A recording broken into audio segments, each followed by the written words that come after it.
পূর্ব বর্ধমানে তৃণমূলের প্রাক্তন বিধায়কের উপর হামলা, ফাটল কান। বর্ধমান হাসপাতালে চিকিৎসা করাতে নিয়ে এলেন বর্তমান বিজেপির বিধায়ক। হামলার অভিযোগ বিজেপির দিকে, বিজেপি জেতার পর বিজেপির পতাকাধারীদের দিকেই অভিযোগ বিজেপি বিধায়কেরও। নিরপেক্ষ তদন্ত করে দোষীদের গ্রেপ্তারের দাবি উঠেছে। ঘটনায় যুক্ত থাকার অভিযোগে ইতিমধ্যেই পুলিশ বেশ কয়েকজনকে গ্রেপ্তার করেছে। ভাতারে বিজেপির জয়ী প্রার্থী সৌমেন কারফা জানান, চন্দন ঠাকুর নামে এক তৃণমূল কর্মী আবাস যোজনার বাড়ির নামে গরিব মানুষদের কাছ থেকে কাটমানি নিয়েছেন। এই অভিযোগ তুলে কিছু সাধারণ মানুষ তাকে ঘিরে বিক্ষোভ দেখাচ্ছিলেন।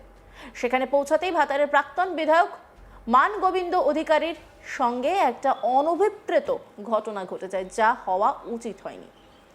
বিজেপি কর্মীরাই তাকে রক্ষা করেন এবং আমরা তাকে চিকিৎসার জন্য বর্ধমান হাসপাতালে নিয়ে এসেছি। সৌমেন কারফা, বিজেপির জয়ী প্রার্থী, কি বলছেন শুনব। আমাকে লোকাল কিছু সোর্স আর প্রশাসনের তরফ থেকে যোগাযোগ করা হয়। আমি ওখানে প্রোগ্রাম ক্যান্সেল করে তাড়াতাড়ি আমি ঢুকি আধ ঘন্টার মধ্যে, এবং আমি ঢুকে ওনাকে রক্তাক্ত অবস্থায় দেখতে পাই। উনি আসতে চাইছিলেন না, আমি ওনাকে রিকোয়েস্ট করি, তো উনি বলেন না ভাতারেই যাবো, আমি আর বর্ধমান যাবো না। তখন আমি একটুখানি চিৎকার চেঁচামেচি করি, ধমকাইতে জোর করে নিয়ে আসি আর কি। তো এটাই আর কি। আর ঘটনা এই দুয়ারে হয়েছে, অনভিপ্রেত ঘটনা, না হলেই ভালো হতো। অভিযোগ একটা উঠছে বিজেপির লোকজন নাকি মারধর করেছে ওনাকে। না, বিজেপির লোকজন মারধর করেছে বলে আমার জানা নেই। যেটা ঘটনা হচ্ছে, ওখানে চন্দন ঠাকুর বা কেউ একজন আছেন, হয়তো কি নাম, চন্দন ঠাকুর, বাবু ঠাকুর কেউ আছেন। ওনার এই যে ঘর ছিল, সেই ঘর যে প্রধানমন্ত্রী আবাস যোজনা ঘর, এলাকার গরিব মানুষের কাছে বহু টাকা তুলে রেখেছিলেন। না, ওই চন্দন ঠাকুর। তো ওনার বিরুদ্ধে এলাকার খুব ক্ষোভে গরিব মানুষ, যারা নিডি একদম লোকজন, তারা ওনাকে ঘেরাও করে কাউকে ঘর দেবো এই করবো বলে 10,000-20,000 টাকা নিয়ে রেখেছিলেন। সেইটা পাবলিক ঘেরাও করে চন্দন ঠাকুরকে বিক্ষোভ দেখাতে থাকে, এবং পরবর্তীকালে পাবলিকের যে জনরোষ তৈরি হয়, সেই জনরোষে চন্দন ঠাকুরের সামনে উনি চলে আসেন। তখন একটা অনভিপ্রেত ঘটনা ঘটে। সেখানে আমাদের যারা স্থানীয় বিজেপি নেতৃত্ব ছিলেন, তারা ওনাকে বড় কিছু ঘটনা হওয়ার হাত থেকে বাঁচান, এবং পরবর্তীতে পুলিশ যায়। পুলিশ যাদেরকে মনে করছে দোষী বা যারা এই ঘটনায় যুক্ত, তাদের বিরুদ্ধে পুলিশ ব্যবস্থা নিয়েছে এবং গ্রেপ্তার করেছে।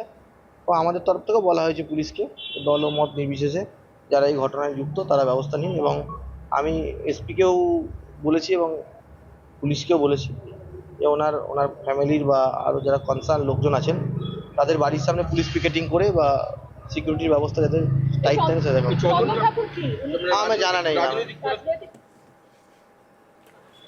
পূর্ব বর্ধমান জেলা তৃণমূল কংগ্রেসের সাধারণ সম্পাদক বাকবুল ইসলাম জানান, ভাতারের প্রাক্তন বিধায়ক মান গোবিন্দ অধিকারী ভাতারের এড়ুয়ারে তার বাড়ির পাশেই চন্দন ঠাকুর নামে এক তৃণমূল কর্মীকে বেশ কয়েকজন বিজেপি কর্মী মারধর করেছে বলে খবর পেয়ে দলীয় কর্মীকে মারধরের হাত থেকে রক্ষা করতে গেলে তাকেও মারধর করা হয়।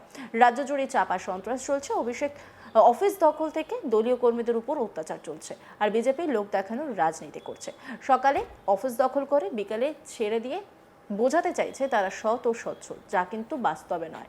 আমরা রাজ্য জুড়ে দ্রুততার সঙ্গে যাতে শান্তি প্রতিষ্ঠা হয় সেই দাবি করছি। বিজেপি মারছে, পার্টি অফিস দখল করছে, আবার তারাই নাটক করে হাসপাতালে আনছে, পার্টি অফিস ফিরিয়ে দিচ্ছে। তৃণমূল নেতা বাকবুল ইসলাম কি বলছেন শুনবো।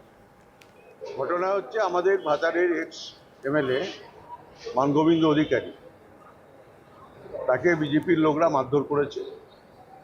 মারধর করার কারণ, তার পাশের বাড়িতেই আমাদের একজন কর্মী চন্দন ঠাকুর, তার বাড়ি হচ্ছে অ্যাটাক হয়, তাকে মারধর করছিল।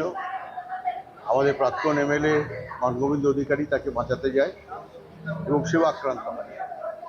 এছাড়া একই সময়ে আরও 4-5টা বাড়ি ওইখানে তার গ্রামে আক্রান্ত হয়েছে, এবং চন্দন ঠাকুর এবং আমাদের মান গোবিন্দ অধিকারী দুজনই আহত হয়ে এখন বর্ধমান মেডিকেল কলেজে ভর্তি হয়ে আছে।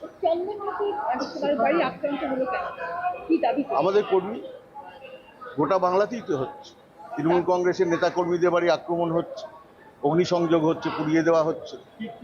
বিজেপির নেতারা মুখে বলছেন যে এসব হবে না, কিন্তু কার্যত হয়ে যাচ্ছে। আবার আজ থেকে আমাদের জেলায় শুরু হয়েছে, গতকাল রাত থেকেই মিথ্যা মামলায় হচ্ছে পুলিশ অ্যারেস্ট করছে। কাজেই সন্ত্রাস বেরিয়েই চলেছে এবং আমাদের এমএলএ, এক্স এমএলএ, দায়িত্বশীল মানুষ, সে কর্মীদের রক্ষা করতে গিয়ে আক্রান্ত হয়েছে। বিজেপি এমনি হচ্ছে হাতে মারধর করছিল, পরে লাঠিতে মেরেছে এবং তার কানে লেগেছে।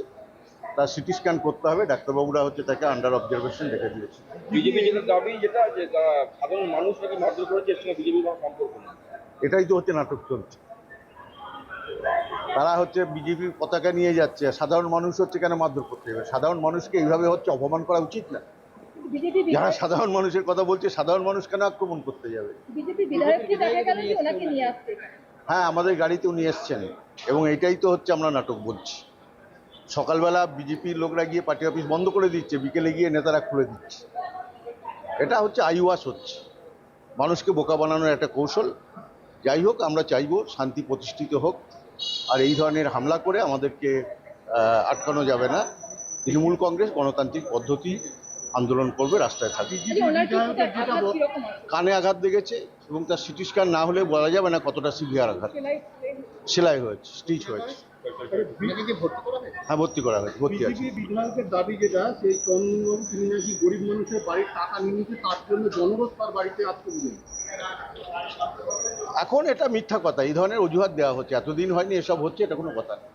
তাহলে মানবাধিকারী কি করেছে? আক্রান্ত তো হচ্ছে বিধায়ক, প্রাক্তন বিধায়ক, তিনি হসপিটালেই যাচ্ছেন। উনি নাকি জনরোষের শিকার হয়েছে।